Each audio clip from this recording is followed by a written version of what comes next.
Euh, Salut, du coup en français pour une session un tout petit peu plus courte, enfin plus courte, juste pour un peu la commune française et avoir deux extraits que nous après on partagera sur les réseaux.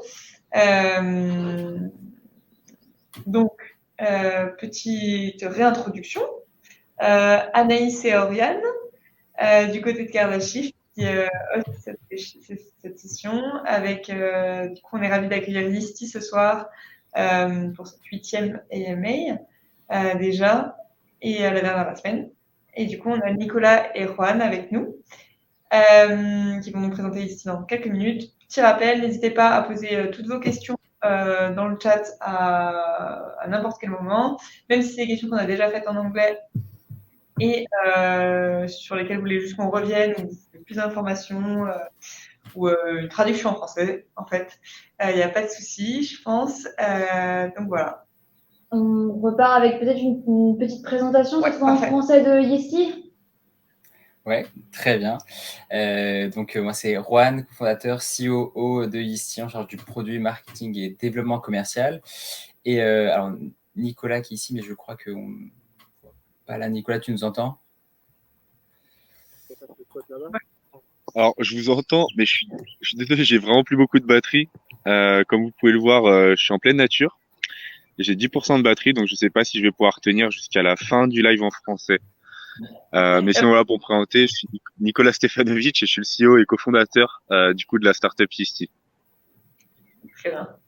Et pour faire une petite intro de l'entreprise, donc vous avez peut-être pu le voir dans notre communication sur Cardashift et notamment à l'Epicto qu'on utilise très souvent, on adore la bière, pas seulement pour son goût, sa douce amertume, mais parce que grâce à elle, nous pensons vraiment qu'on sera en mesure de produire un ingrédient protéiné et durable qui pourrait être au cœur de la transition alimentaire nécessaire qui est en cours et qui est surtout à venir. Et comment est-ce que c'est possible? Alors, c'est parce que Yeasty a développé un procédé unique de désamérisation pour enlever l'amertume des levures de bière.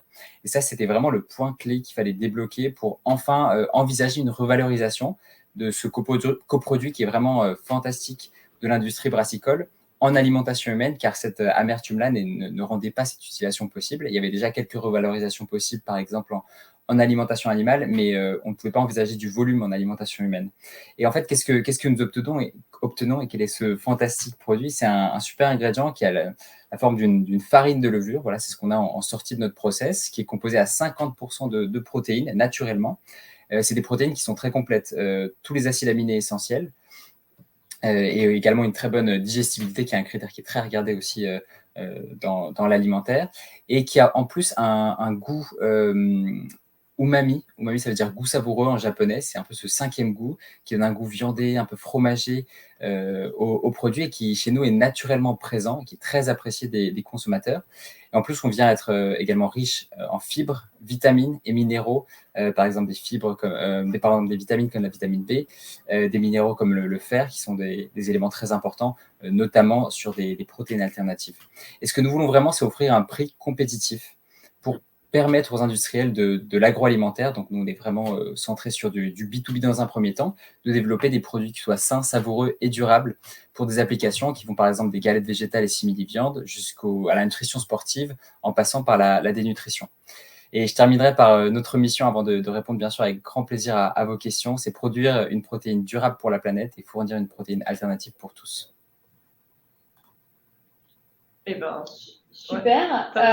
On a plein de questions déjà, mais avant, j'aimerais bien juste, je ne sais pas si vous avez les réponses, mais en termes d'ordre de grandeur, là, tu parlais de transition alimentaire, on a parlé dans les mets en anglais, que notamment quand on substitue une protéine de viande, c'est super intéressant, parce que protéine de viande, ça veut dire élevage, ça veut dire émission de gaz à effet de serre, ça veut dire utilisation des sols. Est-ce que vous avez une idée de l'ordre de grandeur d'une protéine Yesti comparée à une protéine de viande?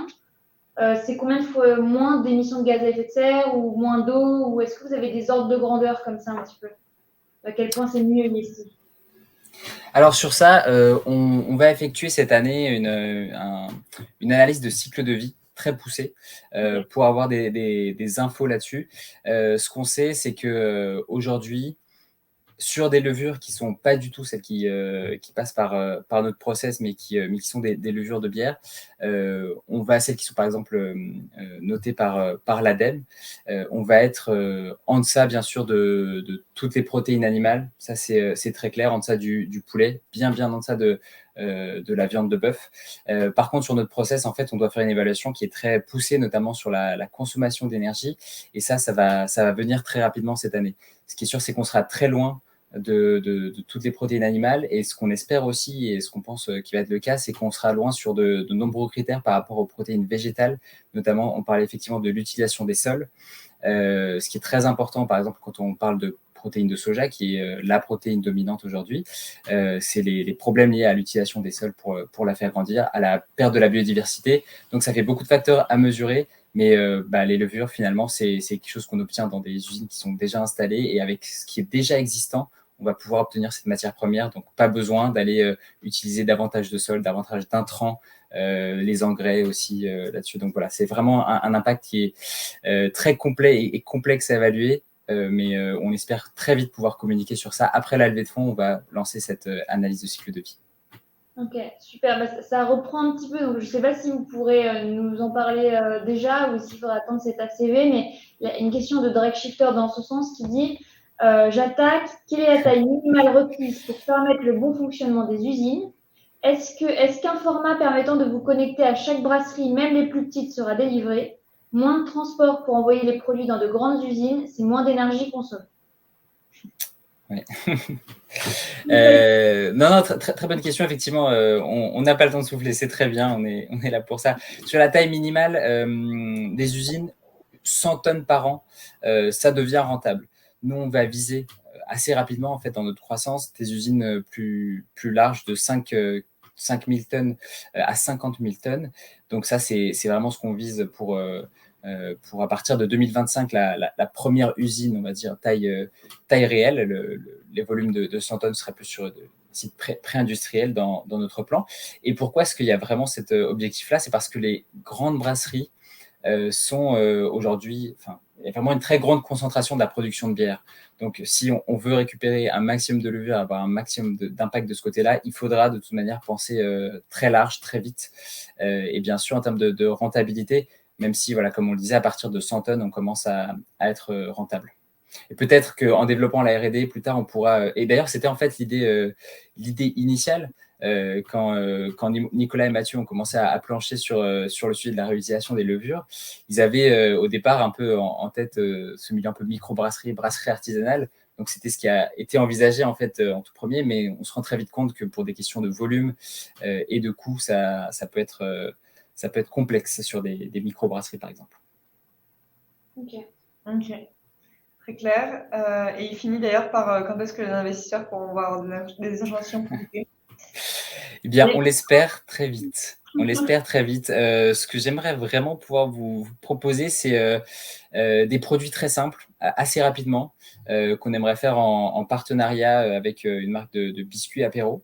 Et on aimerait bien en fait pouvoir commencer à avoir des premiers sachets à partir de septembre-octobre.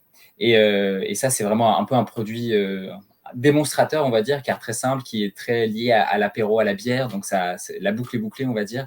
Donc, ça, c'est très intéressant. Pour les autres produits, ceux qui seront de gamme, parce que... Ah, c'est nous? Non. Nous avons perdu. Je crois qu'on a un problème de connexion avec toi, Juan. Est-ce que c'est nous? C'est... Non, c'est tout le monde. Allô. Est-ce que vous m'entendez? Ça y est, ça a repris? C'est revenu, ouais. C'est revenu, désolé, on t'a perdu. Ok. Ah non, moi, je vous entendais toujours. Tout va bien, donc... Ah oui, donc ça, c'est pour ce qui serait un peu plus cœur de gamme sur les galettes végétales, sur ce qu'on pourrait envisager avec des industriels B2B. Il va falloir attendre un petit peu qu'eux les intégrer à leurs produits. Mais voilà, par exemple, sur les biscuits apéro, on espère pouvoir faire goûter très vite. Et nous, de notre côté, on espère aussi pouvoir avoir un espace dédié à un peu de formulation. On ferait nous-mêmes les recettes dans une cuisine qui serait la nôtre et pouvoir faire des événements où on inviterait bien, pourquoi pas la communauté à venir tester nos préparations qu'on aurait cuisinées de galettes, par exemple. Ok, bah, trop cool. Trop cool. Et bah, justement, vous êtes lancé il y a combien de temps? Où en êtes-vous concrètement? Et êtes-vous déjà commercialisé? Ouais, ça fait quoi à l'histoire du projet? Ouais, très bien. Donc, on peut effectivement commencer par le début. Donc, Nicolas, je pense qu'il a plus de batterie parce que du coup, son portable a coupé sa vidéo plus là. Donc, je vais parler en son nom et en celui de Mathieu. Donc, Nicolas et Mathieu, qui sont mes deux cofondateurs, ils se sont rencontrés à AgroParisTech. Ils étaient à l'association Brassicole. Donc, voilà, ils brassaient de la bière, une asso sympathique d'AgroParisTech. Et en fait, ça c'était en 2020, ils ont commencé à réfléchir à l'impact de cette industrie et notamment au était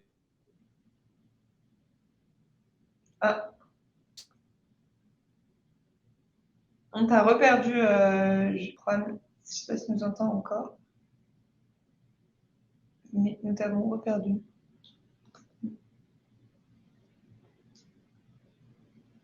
Mince. Eh ben,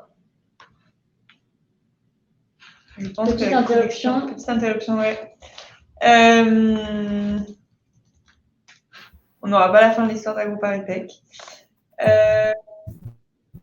Est-ce que tu nous entends, Juan?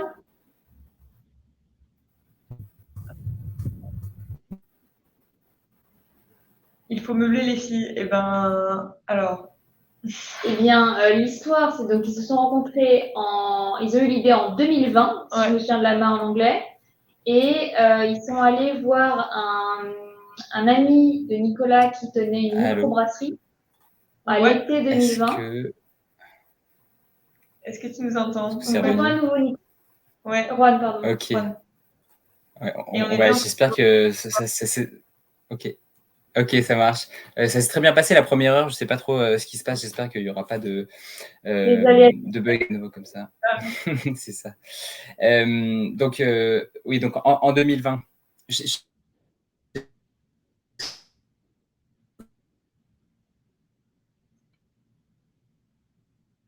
Nous n'allons donc pas y arriver. Nous n'allons pas y arriver.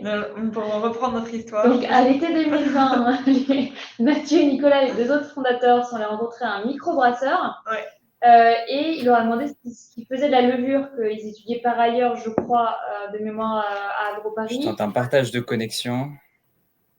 Ça marche. Tu nous dis quand c'est rétabli. Pour l'instant, on finit l'histoire. Pour l'instant, on essaye de finir l'histoire. Ouais.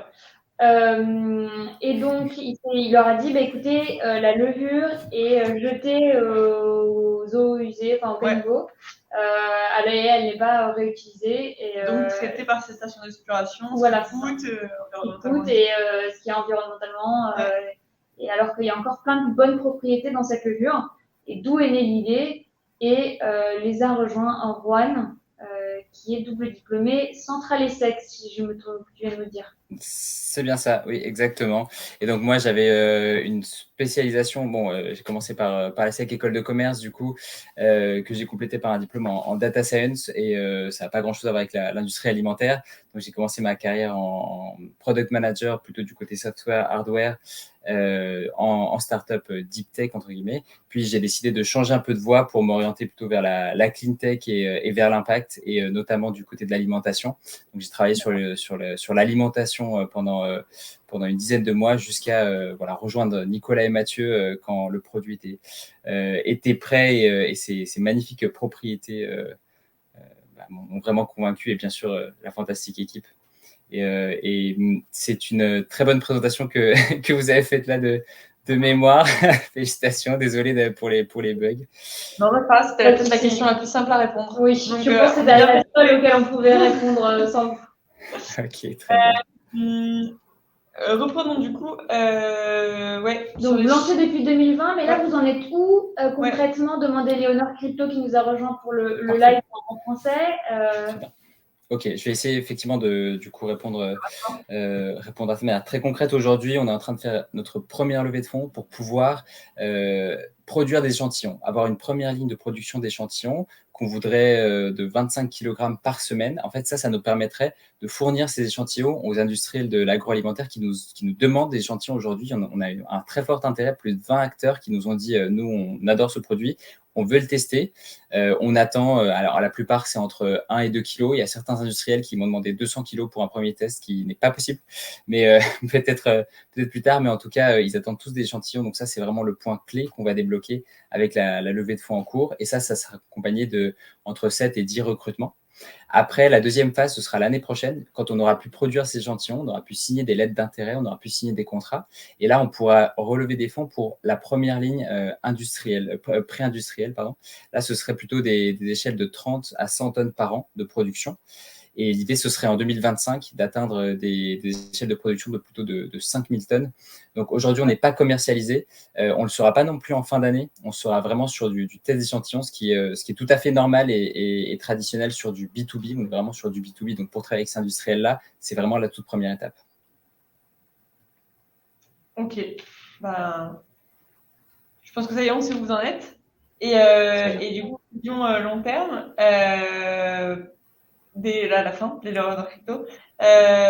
Protéines pour tous, ça veut dire quoi? C'est possible de répondre aux besoins de milliards de personnes. Est-ce que tu peux avoir quelques chiffres là-dessus?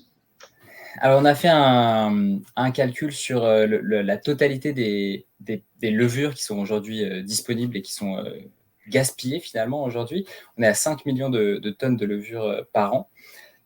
En faisant un peu le calcul, ce qui est un peu irréaliste, parce que notre consommation de protéines en tant qu'humain, elle est faite pas seulement par de la viande déjà, ça c'est vraiment pas l'ensemble de notre consommation de protéines, c'est aussi les céréales, c'est dans énormément de produits qu'on consomme, donc c'est très varié.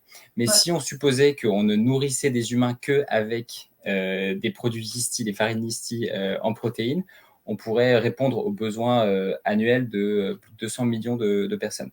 Donc ça, c'est vraiment avec une hypothèse qui est très irréaliste parce que on envisagerait de remplacer toute votre consommation de protéines par la levure Yeasty. Et déjà, le chiffre serait impressionnant. Mais si on envisageait plutôt une consommation standard, c'est-à-dire une partie des apports en protéines, on serait plutôt, avec ce poids-là en termes de 5 millions de tonnes de levure disponible, on serait plutôt sur du 1 milliard, 1,5 milliard, 2 milliards de personnes qui pourraient consommer nos produits dans leur mix alimentaire. Donc, c'est pour ça qu'effectivement, c'est une protéine pour tous et qu'on veut accessible à tous, notamment sur des régions qui manquent aujourd'hui de protéines. Ok, hyper clair. Très cool et intéressant. J'avais pas du tout eu même pour avoir vu ici avant, j'avais jamais eu cette image de arriver dans un mix en fait, de mix alimentaire de protéines. Intéressant. Est-ce que tu parlais juste à l'instant de tes délais, enfin les délais de là où vous en êtes, et je pense notamment dû à l'ancien industriel, enfin vous êtes un projet industriel finalement. Est-ce qu'il y a des choses qui pourraient réduire ces délais ou c'est très compliqué à compenser? Ces délais faut s'en rendre compte, vraiment très courts pour de l'industrie. C'est-à-dire que là, ça impliquerait une levée de fonds par an. Bon, déjà, faut la tenir, humainement parlant, pour l'équipe fondatrice, bien sûr. Mais une levée par an, parce qu'en fait, ça ferait une nouvelle usine par an ou presque, une cette année, une première année cette année, une en 2023, une en 2025. Ça, c'est l'objectif et ça va très, très vite au niveau industriel. Donc, c'est très difficile de réduire ces délais-là. Voilà, ça c'est vraiment à l'échelle industrielle, on a beaucoup de chance parce que justement on peut se permettre d'avoir des délais qui sont très courts par rapport à d'autres entreprises parce que les machines entre guillemets qu'on va utiliser, pas entre guillemets, les machines qu'on va utiliser sont déjà existantes et à des petits volumes, mais c'est aussi sur des très grands volumes. Donc ça c'est vraiment une chance qu'on va avoir. Ok. Et question qui est pas mal en lien de Equitas Consideria Ratio. C'est pas gentil de s'appeler comme ça. Vous devez lever combien d'argent pour réussir cet objectif? Donc la première levée. Equitas Consideratio, merci pour tes questions. Effectivement, sur la levée, pour cette toute première, on devrait être aux alentours de 700 000 euros. Ça nous permet de voir venir. On aimerait bien avoir suffisamment de marge aussi, parce qu'on sait que l'environnement VC est des levées est un peu complexe, commence à se tendre un petit peu. Donc, c'est vrai qu'on essaye de viser un peu de marge pour la prochaine. On n'a pas trop d'inquiétude pour le côté des clients, où là, vraiment, on a eu des super retours. Donc, en fait, on pourrait aller chercher ces LOI et ces contrats, l'aide d'intérêt, pardon, et ces contrats qui nous permettraient d'aller enclencher plus facilement la levée suivante, parce que là, il y aurait vraiment du contractuel presque derrière, du commercial, et cette levée-là pourrait se faire plus facilement. Et la prochaine, celle de l'année prochaine, devrait être plutôt autour de à minima 2 millions d'euros. On vise plutôt les 4 millions pour la prochaine. Ok. Et question, on a pas mal de questions financières là. Question d'Éléonore Picot. Selon vous, qui sont les acteurs les plus susceptibles d'investir dans Yesty? Dans les acteurs, pour cette toute première levée, bien sûr, il y a la possibilité d'avoir une communauté participative à travers Kardashift. Donc ça, c'est quelque chose, c'est une très belle tendance. C'est une tendance qui nous intéresse énormément, une nouvelle manière d'investir et de démocratiser cet investissement, notamment à impact. Mais il y a également des fonds institutionnels avec qui on veut travailler, qui soient spécialisés soit impact, soit food. Donc ça, ou biotech. Ça, c'est la 3 typologies un peu de fonds avec des spécialités qui peuvent nous intéresser. On a également des business angels qui sont déjà intéressés, qui sont un peu dans ce mix d'investissement qu'on veut atteindre pour cette première levée. À terme, il y a beaucoup de fonds européens, israéliens aussi, des fonds américains bien sûr, qui peuvent être très intéressés, notamment du côté food, biotech, pareil, il y a des très gros acteurs. Et il pourrait aussi y avoir des institutionnels, par exemple des brasseries. On sait que les grandes brasseries, elles ont des fonds d'investissement spécifiques. Ça pourrait être des acteurs qui seraient susceptibles d'investir dans Yesty. Il faudrait bien sûr qu'on fasse très très attention en termes de propriété intellectuelle. Donc c'est des contrats qui sont assez complexes, mais c'est effectivement une marque de confiance que nous apporteraient ces brasseurs-là. Donc on l'envisage aussi. Ok. Je pense qu'on va pas continuer à vraiment plonger trop dans les finances. Je trouve qu'il y a quelques autres questions hyper intéressantes, notamment celle sur la norme bio. On l'a pas mal posé. Je crois que j'ai vu passer 2 ou 3 fois quand même sur le fait que est-ce que si vous labellisez vos produits bio, ils pourraient avoir une plus-value plus intéressante. Comment vous gérez ça? C'est vrai que c'est intéressant dans la folie. C'est vraiment une très bonne question, oui, sur le bio, parce que c'est une grande tendance aussi de l'alimentation. C'est pas la majorité de la demande qu'on a, mais on a des demandes qui vont dans ce sens-là. Notre process, il fonctionne très bien sur du bio. On pourrait même envisager deux chaînes de production, une qui serait non bio, une qui serait bio. Et effectivement, on aurait des coûts plus importants de notre côté. Les brasseries bio aussi sont moins courantes aujourd'hui. C'est vraiment aussi une tendance naissante du côté des brasseries bio. Donc, c'est plutôt du côté de l'approvisionnement que ça pourrait être compliqué. Mais on sait qu'il y en a qui ont des tailles intéressantes avec qui on pourrait travailler. Et bien sûr, le prix, par contre, le coût de revient serait plus important, et le prix aussi, la plus-value pourrait être aussi assez intéressante. C'est des marchés, effectivement, en général, qui sont prêts à payer plus pour des ingrédients bio aujourd'hui. Donc, ça pourrait être intéressant. Ok. Une question qui est, c'est vrai, pas évidente pour un francophone. Pourquoi Yesty? Pourquoi le nom Yesty?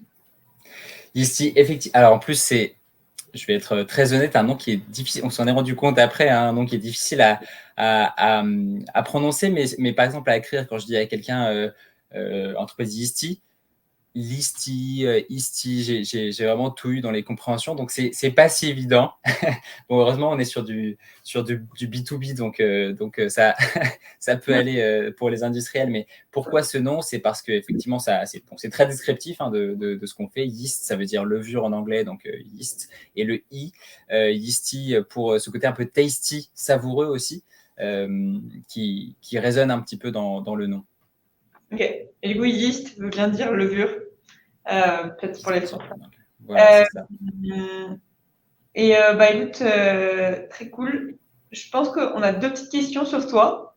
D'accord. Enfin, sur toi. No stress, mais je pense que c'est un moment un peu plus informel, donc c'est cool. Du coup, 2 questions. Une question. Juan, pourquoi avoir rejoint Yesty? vu que tu as apparemment rejoint un peu plus tard que les deux cofondateurs. Ouais. Et Alors, après, oui, et après. si tu veux mettre la deuxième Ah oui. direction, mais appliques-tu tes connaissances de data à ici d'une certaine manière? Ok. Très bien. Pourquoi avoir rejoint ici? Moi, j'avais vraiment pas mal creusé du coup du côté alimentation pendant 10 mois. En fait, j'ai essayé de monter un startup studio, donc entre un fonds d'investissement et un incubateur accélérateur sur de la food. Donc, j'avais pas mal creusé différents sujets, notamment celui des protéines alternatives. Et j'avais bien en tête les critères clés de succès plutôt du côté marché, marketing, du côté consommateur, tendance consommateur et aussi santé. En fait, ma mère est médecin nutritionniste en plus, donc j'étais très intéressé par ce domaine. J'avais vraiment pas mal de critères en tête. Et en discutant, je me rappelle la première fois que j'ai discuté, c'était avec Nicolas. Et de manière très humble, en fait, il me présentait le produit. Et je voyais qu'il y avait pas mal de cases qui cochaient. J'étais, ah, mais ça, c'est fantastique. Ah, mais ça, c'est génial. Et il y avait quasiment voilà, toutes les cases un peu clés, les facteurs clés de succès que j'avais bien en tête et qui présentaient de manière très humble et assez tranquille, quoi. Je me suis dit, bon, bah, c'est vraiment fantastique parce que là, il y a un potentiel fou et une équipe très talentueuse avec en plus une humilité une humilité, mais aussi une ambition, parce que vraiment, dès le départ, il y avait une volonté d'aller très vite. Hein, comme je vous l'ai dit, le plan, là, il est à l'échelle industrielle très rapide. Donc, une vraie ambition et les pieds sur terre aussi qu'avaient Nicolas et Mathieu à ce moment-là. Donc, voilà, c'est les raisons à la fois produits et humaines qui m'ont donné envie de les rejoindre. Et pardon, oui, la deuxième question. On y a pensé en plus, on en a discuté notamment avec Mathieu, le CTO. Ça pourrait être intéressant sur les process biologiques quand on sera sur des plus grosses machines. Là, ça pourrait être intéressant. Ça pourra l'être peut-être de manière un peu plus basique, plutôt sur de l'analyse de données, sur typiquement les ventes un peu plus tard. Mais c'est sûr que ce sera pas le cœur d'activité. Après, dans la tendance un peu usine 4.0, là vraiment, quand on sera sur vraiment des plus gros volumes, on pourra par exemple s'inspirer de Insect qui a vraiment une logique d'industrie 2.0 avec beaucoup de données, d'optimisation, d'automatisation. Donc data science, c'est aussi intelligence artificielle et c'est vraiment lié à ça et à ces process-là que ça pourrait être intéressant. Donc j'espère, pourquoi pas, pouvoir retoucher à ça au sein de Disty. Ok, bah, top.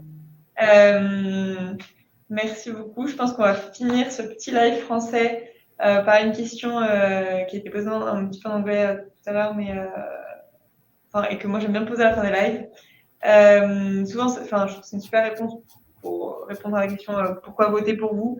Mais est-ce que tu peux nous détailler ta vision, votre vision en tout cas de Disty, un petit peu peut-être dans 10 ans, dans vos rêves. Comment vous voyez Disty? Quelle place aurait Disty en fait dans le monde dans 10 ans, 20 ans peut-être dans vos rêves, si vous avez toutes les ressources nécessaires? Très bien. Si on a toutes les ressources nécessaires, on aimerait vraiment faire en sorte que Disty et que la levure qu'on va permettre de revaloriser soit au cœur des régimes alimentaires et un peu du mix alimentaire, parce qu'il y a des propriétés fantastiques vraiment et qui se rapprochent énormément de ce qu'on retrouve dans la partie carnée, mais l'impact environnemental en moins, ou en tout cas très fortement réduit, parce qu'il est pas supprimé, bien sûr. Donc il y a vraiment cette volonté de faire en sorte que les levures soient vues, soient perçues comme étant une vraie alternative et qu'elles soient proposées dans des produits qui soient vraiment délicieux, mais à la fois démocratisés. Donc dans notre volonté, il y a aussi cette logique de pouvoir, par exemple, imaginer des pâtes protéinées, un repas hyper simple pour par exemple des étudiants, mais qui en un seul repas de pâtes finalement, ce que mangent beaucoup d'étudiants, pourraient avoir tout un apport en protéines extrêmement intéressant.